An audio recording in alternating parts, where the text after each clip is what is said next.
বিএনপির কেন্দ্রীয় নির্বাহী কমিটির সদস্য অধ্যাপক ডাক্তার মোহাম্মদ শহীদুল আলমকে সাতক্ষীরা-৩ আসনে দলীয় মনোনয়ন না দেয়ায় ক্ষোভে ফুঁসছে তৃণমূল নেতাকর্মীরা।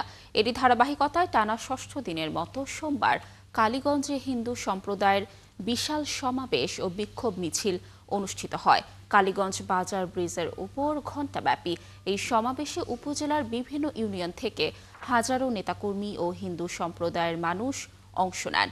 সমাবেশ শেষে এক বিশাল বিক্ষোভ মিছিল বের হয়ে কালীগঞ্জের প্রধান প্রধান সড়ক ঘোরে। এ সময় বক্তারা অভিযোগ করেন, অধ্যাপক ডাক্তার শহীদুল আলম দীর্ঘদিন ধরে বিএনপির রাজনীতির সাথে নিবিড়ভাবে যুক্ত এবং এলাকাবাসীর প্রিয় মুখ। তার জনপ্রিয়তা, ত্যাগ ও দলের প্রতি নিবেদন অনন্য। এমন একজন নিবেদিত প্রাণ নেতাকে উপেক্ষা করা তৃণমূল কর্মীদের মনে গভীর ক্ষোভ ও হতাশা সৃষ্টি করেছে।